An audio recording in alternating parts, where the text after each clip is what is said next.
تو خود غرضی اللہ کو پسند نہیں ہے. شرک سے پاک ہونا لازم ہے انشاءاللہ. امید آپ کا جواب ہوگا. اگلا سوال بہنوں کی جانب سے.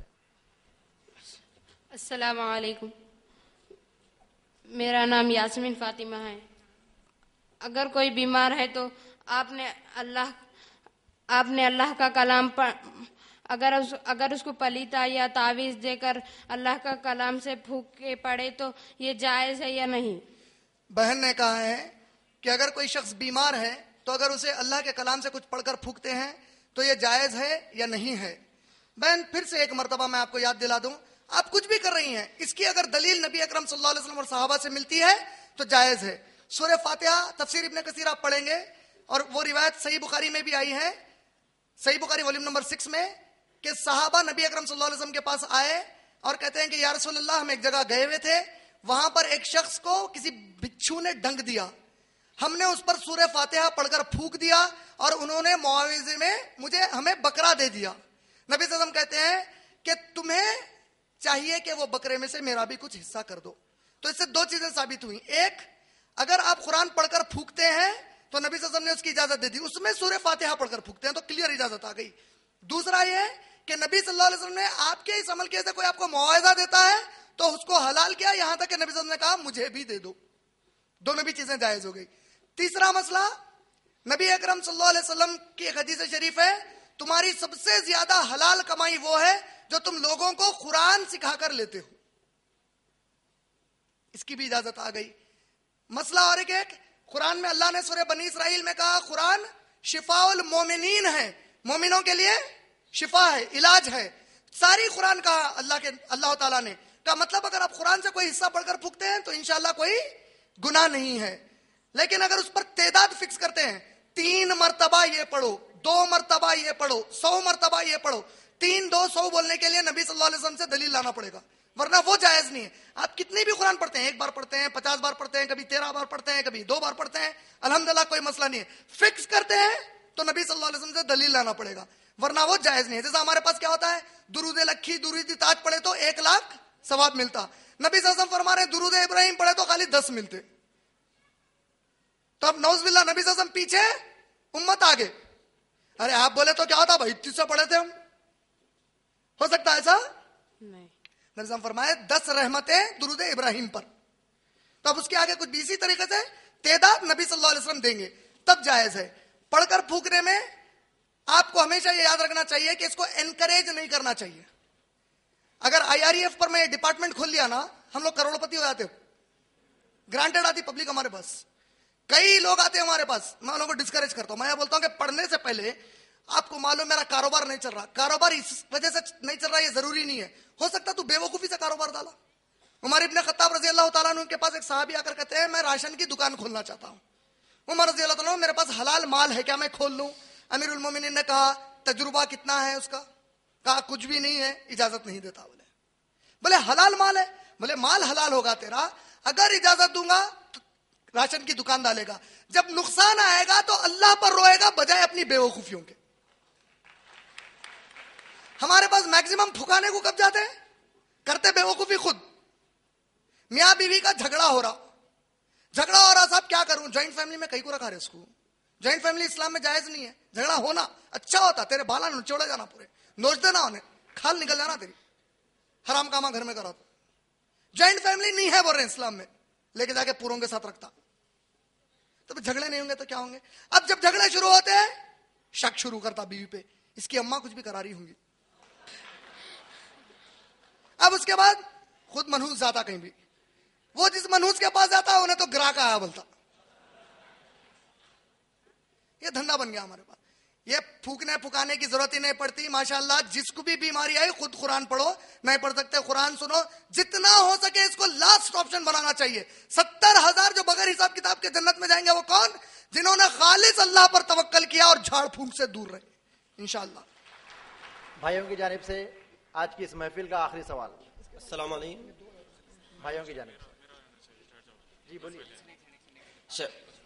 یہ شب برات کا جو ہے نا, اس میں مطلب تقدیر کا لکھا جاتا ہے, اور کیا ہے بنو کلب کے بکریوں کے بالوں کے برابر شفاعت حاصل ہوتی ہے, اور یہ میں شب قدر کے لیے ہے، یہ شب برات کے لیے ہے، اور یہ شب قدر کیا ہے صرف ایک ہی دن مخصوص کر لے رہے ہیں، تو کہاں تک صحیح؟ جی اگر آپ میرے لیکچر میں یا غالباً کوشچن آنسر میں تھے تو میں پہلے ہی بتا دیا، نبی صلی اللہ علیہ وسلم نے لیلۃ القدر کے لیے 5 راتیں کہی ہیں، 21ویں 23ویں 25ویں 27ویں اور 29ویں.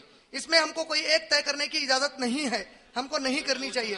جہاں تک شب برات کا مسئلہ ہے کہ اس میں ہماری تقدیر طے کی جاتی ہے، وہ سورہ معارج کی ایک آیت سے لاتے ہیں لوگ کہ یہ رات اور اس کے 10 یا غالباً سورہ قمر کی آیت، مجھے ایگزیکٹ سورہ یاد نہیں آ رہا ہے، لیکن اس کی جو نبی صلی اللہ علیہ وسلم کے صحابی ابن عباس رضی اللہ تعالیٰ نے تفسیر کی ہے، وہ کہتے ہیں اس سے مراد لیلۃ القدر ہے.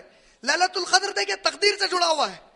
لیلۃ القدر میں آنے والے 1 سال تک کی آپ کی تقدیر طے کی جاتی ہے انشاءاللہ. یعنی اللہ کا طے ہے، جو فرشتے نگران کار ہے زمین کے معاملوں کے، ان کے حوالے آپ کی بھی تقدیر کر دی جاتی ہے انشاءاللہ 1 سال کے. وہ لیلۃ القدر ہے. شب برات اسلام میں جو روایت آتی ہے وہ من گھڑت روایتیں ہیں، لیکن شعبان کی جو 15 کو مناتے ہیں وہ اس شعبان کی 15 کی ایک فضیلت یہ آئی ہے کہ انشاءاللہ اس دن عبادتیں کر لو، نوافل اپنے جگہ رہ کر، راتوں میں گھروں میں جاگتے ہو جاگو یا سو جاؤ، کوئی مسئلہ نہیں ہے، لیکن اجتماعی طور پر جاگنے کی نبی صلی اللہ علیہ وسلم سے کوئی دلیل نہیں ہے اس کے لیے. امید آپ کا جواب مکمل ہوگا. آج کا آخری سوال بہنوں کی جانب سے. السلام علیکم ورحمۃ اللہ وبرکاتہ. عمران بھائی، میرا سوال یہ ہے کہ جو لڑکا لڑکی نکاح کے قابل ہو جاتے ہیں تو ان کے ماں باپ ان کے اوپر زور زبردستی کرتے ہیں، قسمیں ڈالتے ہیں کہ ان کو یہ نکاح کرنا پڑے گا، اور وہ جو لڑکے لڑکیاں ہوتے ہیں مجبور ہو کے نکاح کرتے ہیں، تو وہ نکاح کہاں تک کامیاب ہے؟ اور نکاح کے بعد جو لڑکیوں کو جیسا کہ دنیا کا طور طریقہ بتایا گیا ہے کہ بچھوے اور سونے چاندی کے چیزاں پہننا ضروری ہے، تو اس کا صحیح طریقہ کیا ہے؟ بہن نے بنیادی طور پر 2 سوالات کیے ہیں. ایک یہ کہ لڑکا لڑکیوں کو بعض وقت مجبور کر دیا جاتا ہے کہ تم لوگ ماں باپ کے رضامندی سے نکاح کرو، اور اگر لڑکی راضی نہیں ہے تب بھی ان کو لڑکی کو مجبور کر کے نکاح کروا دیتے ہیں، ان کے والدین خاص طور پر یا پھر ان کے بھائی وغیرہ، یہ لوگ خاص طور پر جو ان کے اوپر قابو رکھتے ہیں. یہ کہاں تک صحیح ہے اور اسلام میں نکاح کا طریقہ کار کیا ہے؟ اور دوسرا جو ان کا حصہ تھا سوال کا وہ یہ تھا کہ جو کالی پوت کا لچھا یا سونے چاندی کی چیزیں شادی کے بعد پہنائی جاتی ہیں کہاں تک درست ہے؟ سونا چاندی بہن زینت ہے. نبی اکرم صلی اللہ علیہ وسلم نے عورتوں کو ابھارا ہے کہ تم لوگ اپنے شوہروں کے لیے خوبصورت بن کر رہو انشاءاللہ. یہ ایک اچھی چیز ہے. کالی پوت کا لچھا حرام ہے، کیونکہ کالی پوت کے لچھے کو ہندو دھرم میں منگل سوتر بولتے ہیں، مسلم دھرم میں اس کو کالی پوت بناتی ہے. اپنے کو ہندو دھرم بھی نہیں چاہیے، مسلم دھرم بھی نہیں چاہیے، ہم کو اسلام دھرم چاہیے. اسلام دھرم میں نہ منگل سوتر ہے نہ کالی پوت کا لچھا ہے، جائز نہیں ہے وہ. کیونکہ اس کی عقیدہ کیا ہے؟ یہ جب تک پہنے رہوں گی میرا شوہر نہیں مرے گا، تو مر گئی تو یہ جائز نہیں ہے. رہا جہاں تک سونے چاندی وغیرہ کا، ماشاءاللہ اللہ نے اگر آپ کو نوازا ہے تو آپ کو شکر ادا کرنا چاہیے. نبی اکرم صلی اللہ علیہ وسلم نے ابھارا ہے اس بات پر کہ اللہ نے جو کچھ تم کو دیا ہے اسے خوب پہنو اور اللہ کا شکر بجا لو. تو ہم کو اچھے سے اچھی چیز پہننی چاہیے اور شکر ادا کرنی چاہیے. رہا آپ کا جو پہلا حصہ نکاح کا، یہ بہت اہم سوال آپ نے کیا بہن، اللہ آپ کو اجر خیر دے. اللہ کا شکر ہے کہ یہ آخری سوال بن کر آیا. کئی نوجوان بھائیوں اور بہنوں کی آج زندگی اس مسئلے پر تباہ ہو رہی ہے. میں خاص طور پر والدین کو اور ہیرو بھائیوں کو نصیحت کرنا چاہتا ہوں کہ ہیرو اپنی بہنوں کے پاس اور اپنی بیٹیوں کے پاس ظالم نہ بنے. اللہ کے نبی صلی اللہ علیہ وسلم کی طرف سے بچی کو مکمل اجازت ہے کہ وہ اپنی رضامندی سے نکاح کرے. صحیح بخاری جلد نمبر 7 حدیث نمبر 67، نبی اکرم صلی اللہ علیہ وسلم نے فرمایا کہ کنواری لڑکی کی رضا کے بغیر تم نکاح نہیں کر سکتے. صحابہ نے پوچھا یا رسول اللہ، اگر وہ شرما کر ہمیں جواب نہ دے؟ کہا اگر وہ خاموش ہو جاتی ہے رشتے کی پیشکش پر، یہ خاموشی اس کی رضامندی ہے. اور جو بیوہ ہے یا مطلقہ ہے، اس سے جب تم نکاح کرنا چاہتے ہو تب بھی اس سے اس کی رضامندی لے لو، اس کے بغیر نہیں کر سکتے. کیوں نہیں کر سکتے؟ قرآن مجید میں ایک سورہ نور میں اللہ سبحانہ و تعالیٰ نے فرمایا جو لوگ اپنی لونڈیوں کو زنا کا دھندا کراتے ہیں، گندی عورت کا دھندا کراتے ہیں اور اس سے جو کمائی لیتے ہیں، اور اگر وہ لونڈی وہ کام نہیں کرنا چاہتی تو اللہ تعالیٰ فرماتے ہیں وہ گناہ کرانے والے پر اس کا گناہ جائے گا، کرنے والے پر نہیں جائے گا. اس کی تفسیر کرتے ہوئے بعض مفسرین نے فرمایا جو ماں باپ بیٹی کی شادی ان کی رضا کے بغیر کرتے ہیں وہ اس آیت کے اندر فٹ ہو جاتے ہیں. جو ماں باپ لڑکی کا نکاح یا بھائی لڑکی کا نکاح بہن کی رضامندی کے خلاف کیا، لڑکی راضی نہیں ہے، جب تک کہ وہ شادی ہونے کے بعد اپنے شوہر پر یہ نہ کہتے ٹھیک ہے میں تمہارے ساتھ سکون میں ہوں، اتنے دن کا وہ جو پورا تعلق ہے زنا ہے اور ماں باپ کو یا بھائیوں کو اس کا گناہ جائے گا قیامت میں. صحیح بخاری والیوم نمبر 7 حدیث نمبر 69 خنسا رضی اللہ تعالیٰ عنہ نبی اکرم صلی اللہ علیہ وسلم کے پاس آتی ہیں اور کہتی ہیں یا رسول اللہ میرا نکاح میرے مرضی کے خلاف ہوا. نبی صلی اللہ علیہ وسلم نے فرمایا تیرا نکاح فسخ ہے, تو کسی اور سے نکاح کر لے. فسخ عربی میں کس کو کہتے ہیں؟ دیکھیں, شوہر اپنی بیوی کو چھوڑنا چاہے تو طلاق دے گا یا بیوی خلا لے گی, ایک پروسیجر ہے. فسخ کے معنی کیا ہے؟ طلاق, خلا, عدت کچھ نہیں, ہوا ہی نہیں نکاح. بولے فسخ ہے, بولے صرف اتنا کہنے پر کہ میں راضی نہیں تھی اس نکاح میں, فسخ بولے. تو سعودی وغیرہ جہاں اسلامی قانون ہے, کیا ہوگا اگر لڑکی کسی لڑکے سے, مسلمان سے, لڑکی کے لیے لازم ہے, سورہ بقرہ سورہ نمبر 2 آیت نمبر 221 کے مطابق لڑکی کے لیے لازم ہے کہ صرف مسلمان سے وہ شادی کر سکتی ہے. مسلمان بچے کے لیے لازم ہے کہ وہ مشرکہ سے, بتوں کی پوجا کرنے والے بچیوں سے نہیں کر سکتا. سورہ مائدہ سورہ نمبر 5 آیت نمبر 5 میں وہ نیک صفت کرسچن یا یہودن عورت سے کر سکتا ہے. میڈونا, برٹنی اسپیئرس سے نہیں. نیک صفت کرسچن عورت, نیک دیندار اگر ان کے دین کے حساب سے تو کر سکتا ہے, اس کی اجازت دی گئی ہے. لیکن مسلمان لڑکی سورہ بقرہ سورہ نمبر 2 آیت نمبر 221 سوائے مسلمان کے کس سے بھی نہیں کر سکتی وہ نکاح. اب ایسی صورت میں اگر سعودی وغیرہ رہے گا, ماں باپ یا بھائی وغیرہ کوئی زبردستی کریں گے, وہ وہاں کے کورٹ میں کمپلینٹ ڈالے گی کہ میں نکاح کرنا چاہتی ہوں مسلمان سے, روک رہے ہیں. وہ جو قاضی ہے, وہ جو جج ہے, اس کے اختیار میں ہے مکمل طور پر, وہ چاہے تو لڑکی کے باپ کو بلا کر پوچھے کیوں کر رہا ہے, یا بغیر بلائے کے لڑکی کو بلا کر لڑکے سے جس سے نکاح کرنا چاہتی ہے نکاح پڑھا کر بھیج دے, باپ کو اطلاع کر دے کہ تیری بیٹی کا میں نے نکاح پڑھوا دیا ہے, خلاص. ہندوستان وغیرہ جہاں پہ اسلامی مملکت نہیں ہے, یہاں کیا ہوگا, یہاں پہ ایک گروہ ہے جو کہتا ہے کہ باپ کے بغیر نکاح نہیں ہوتا. قرآن اور حدیث سے اللہ کی قسم ان کے پاس کوئی دلیل نہیں ہے. نبی نے کہا ولی ہونا لازم ہے, لیکن ولی باپ ہی ہو, قرآن اور حدیث میں کہیں بھی دلیل نہیں. یہ چیلنج ہے, میں ڈیبیٹ کے لیے تیار ہوں اس ٹاپک کے اوپر. ولی ہوگا, سب سے افضل ولی کون ہے؟ لڑکی کا باپ ہے. لیکن اگر باپ راضی نہیں ہو رہا ہے تو چیس کھیلتے ہیں نا, شطرنج, اس میں ایک کنڈیشن آتا ہے جسے اسٹیل میٹ کہتے ہیں. اسٹیل میٹ مانے نہ ایک انہوں آگے بڑھا سکتے ہیں اپنا مہرا, نہ وہ آگے بڑھا سکتے. بچی نہیں کرنا چاہ رہی, باپ بول رہا کرنا, تو دونوں بھی اب زندگی بھر ایسی نہیں بیٹھ جا سکتے. اسلام میں کیا ہوگا, بچی کی رضا فوقیت لے لے گی.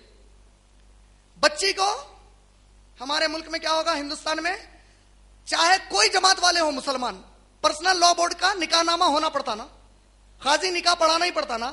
مسجد کا امام بھی شادی کر رہا تو امام کی شادی ویلڈ ہے بولنے, قاضی کا نکاح نامہ. یہ جو قاضی اتھارٹی ہے نکاح کا, اس کی موجودگی میں لڑکی اپنے پسند کے لڑکے سے مسلمان شادی کر لے گی, اس کا نکاح قبول ہے. یہ نوبت نہیں آنے دینے کے لیے کیا کرنا, اللہ تعالیٰ باپ کو تو ظالم بن نہیں بولے. ایسا جب وقت آ جائے, مان لو کل آپ کی بچی کوئی غلط آدمی سے شادی مسلمان سے کرنا چاہتی ہے, آپ اس کو سمجھاؤ, نہیں مانتی ہے, اس کی زندگی خلاص آپ اس کو دے دیں گے. آپ رکانے کی کوئی دلیل نہیں ہے اسلام, حرام ہے اسلام میں. آپ اپنی بہن کو نہیں رکا سکتے, سمجھا سکتے ہیں. اگر آپ رکاتے ہیں, ظلم کرتے ہیں, خطبہ وداع میں, آخری خطبے میں نبی صلی اللہ علیہ وسلم نے فرمایا قیامت میں سب سے پہلی پوچھ تم سے ان عورتوں کے بارے میں ہوگی جو تمہارے تحت دی گئی تھی, تم نے ان کے ساتھ کیا کیا. میری انا نہیں, میری مرضی نہیں. کل میری بیٹی کہتی ہے میں کسی کی تیسری بیوی بنوں گی, چوتھی بیوی بنوں گی, دوسری بنوں گی, وہ شخص مسلمان ہے, میں دے دوں گا. کہاں تک چھوٹ ہے؟ صحابیہ آتی ہیں, کہتی ہیں یا رسول اللہ, صحیح بخاری والیوم نمبر 7 حدیث نمبر 58, یا رسول اللہ میں آپ سے شادی کرنا چاہتی ہوں. ایک روایت میں آتا ہے عائشہ رضی اللہ تعالیٰ عنہ بازو سے کہتی ہیں کیسی بے شرم ہے, اپنے آپ کو نبی صلی اللہ علیہ وسلم کے سامنے جرات کر کے کری شادی کرنا چاہتی ہوں. نبی صلی اللہ علیہ وسلم پلٹ کر کہتے ہیں سب سے بڑی عقل مند ہے, دنیا کے سب سے اچھے کو پسند کیا ہے. ماشاءاللہ. اس سے امام بخاری دلیل کیا نکالے, لڑکی ڈائریکٹ جس سے شادی کرنا چاہتی ہے اس کے سامنے اظہار کر سکتی ہے میں آپ سے شادی کرنا چاہ رہی ہوں, اور لڑکا بھی اظہار کر سکتا ہے, بیچ میں کسی مشاطہ کی ضرورت نہیں ہے اس کے. آئی لو یو نہیں بول سکتے, میں شادی کرنا چاہ رہا ہوں یا کرنا چاہتی ہوں بول سکتے. آئی لو یو بولتے حرام آتا, شادی بول سکتے, نکاح جائز ہے. اب اس کے بعد جب نبی صلی اللہ علیہ وسلم نے ان کو اوپر سے نیچے تک دیکھا, حدیث میں آیا صحیح بخاری والیوم 7 حدیث نمبر 58, اس سے دلیل نکالے نکاح سے پہلے جس سے نکاح کا ارادہ ہو اس کو دیکھ بھی سکتے ہیں. نبی صلی اللہ علیہ وسلم 3 بار کے بعد خاموش ہو گئے. صحابی پیچھے سے کہتے ہیں یا رسول اللہ میں اس سے شادی کرنے تیار ہوں. نبی صلی اللہ علیہ وسلم نے پوچھا تیرے پاس مہر دینے کے لیے کیا ہے؟ کہا یا رسول اللہ کچھ بھی نہیں ہے. نبی صلی اللہ علیہ وسلم کا سوال کیا ہے, کیا کماتا, بعد میں کیسا پالتا, کیسا ہوں گا اب اس کا, مہر کیا ہے؟ کہا یا رسول اللہ کچھ بھی نہیں ہے. صحیح بخاری والیوم 7 حدیث نمبر 58.